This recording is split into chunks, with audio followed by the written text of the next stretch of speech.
அடுத்தது இந்திய அரசியலமைப்பு சட்ட திருத்தங்கள், அதை பத்தி நம்ம பார்க்க போறோம். இந்திய அரசியலமைப்பு சட்டம் ஜனவரி 26, 1950 முதல் நடைமுறைக்கு வந்தது அப்படின்னு நம்ம ஏற்கனவே சொல்லியிருக்கிறோம். நடைமுறைக்கு வந்தது 1950. சட்டத்தை ஏற்றுக்கொண்ட நாள் நவம்பர் 26, 1949.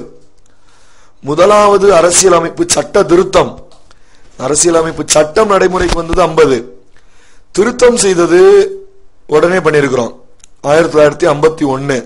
அப்ப முதலாவது அரசியலமைப்பு சட்ட திருத்தம் எப்பொழுது அப்படின்னு கேட்டா 1951. முதலாம் ஐந்தாண்டு திட்டம் போட்டது அந்த பீரியட் தான்.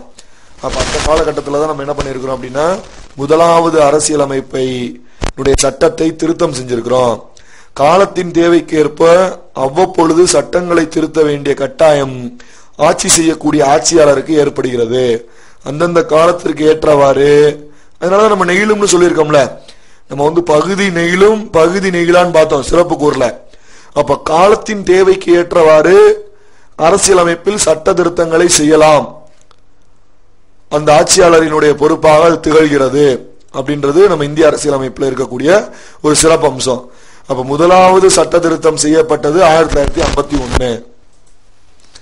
அடுத்தது இந்திய அரசியலமைப்பு கூட்டாட்சி முறை என்ற தத்துவத்தை அடிப்படையாக கொண்டது.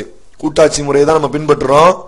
நமது இந்திய அரசியலமைப்பு முற்றிலும் நெகிழா அரசியலமைப்பு என்று கூற இயலாது. அப்படிலாம் சொல்ல முடியாது. நம்ம தான் சொல்ல முடியாது ஏற்கனவே பகுதி நெகிழும் பகுதி நெகிழா அரசியலமைப்பாக இந்திய அரசியலமைப்பு செயல்படுகிறது. ஆனா அதே நேரத்தில் முற்றிலும் நெகிழக்கூடிய அரசியலமைப்புன்னு சொல்ல முடியாது. முற்றிலும் நெகிழ 100% பிளெக்சிபிள், 100% கான்ஸ்டன்ட் ரிஜிட் அப்படின்னு சொல்ல முடியாது. பகுதி ஒரு சில பிரிவுகளை மாற்றம் செய்யலாம், ஒரு சில பிரிவுகளை மாற்றம் செய்ய இயலாது. இங்கிலாந்து நாட்டில் அரசியலமைப்பு சட்டத்தை திருத்துவது மிகவும் எளிது. இது நம்ம ஏற்கனவே பார்த்தோம். இங்கிலாந்தை பொறுத்த மட்டும் அரசியலமைப்பு சட்டத்தை மிக எளிதாக திருத்தலாம். ஆனா அமெரிக்காவை பொறுத்த மட்டும் அரசியலமைப்பு சட்டத்தை எளிதாக திருத்த முடியாது.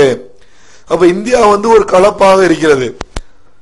இங்கிலாந்து அமெரிக்கா ரெண்டினுடைய கொள்கையை நம்ம பின்பற்றுவதால இந்திய அரசியலமைப்பில் 2 வகையான முறைகளுமே காணப்படுகிறது. அரசியலமைப்பு சட்டம் என்பது அரசியலமைப்பில் அடங்கியுள்ள வகைகளை குறிக்கிறது.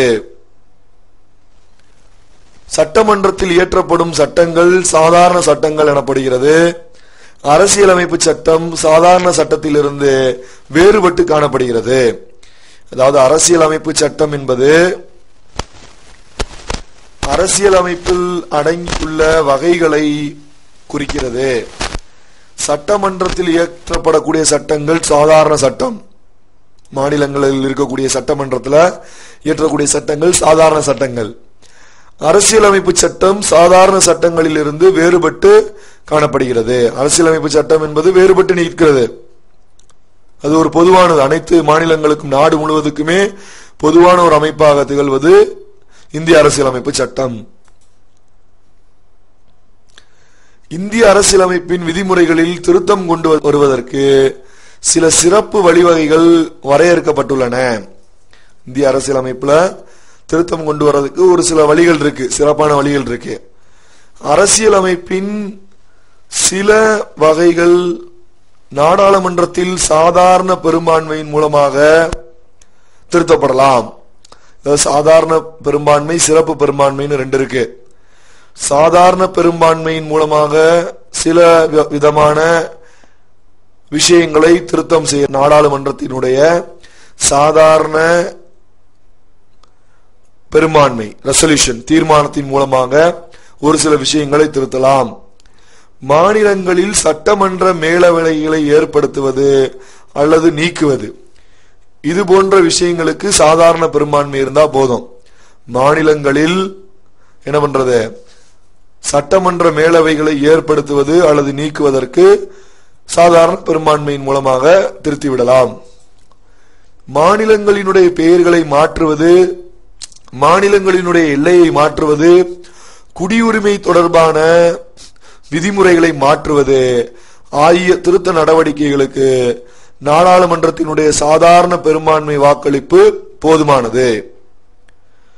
அதாவது மாநிலங்களில் சட்டமன்ற மேலவைகளை ஏற்படுத்துவது அல்லது நீக்குவது மாநிலங்களினுடைய பெயர் சம்பந்தப்பட்ட விஷயங்களை மாற்றுவது, மாநிலங்களின் எல்லையை மாற்றுவது, குடியுரிமை சம்பந்தப்பட்ட விதிகளை மாற்றுவது, அதுக்கெல்லாம் நாடாளுமன்றத்தினுடைய சாதாரண பெரும்பான்மை வாக்களிப்பு இருந்தா போதும்.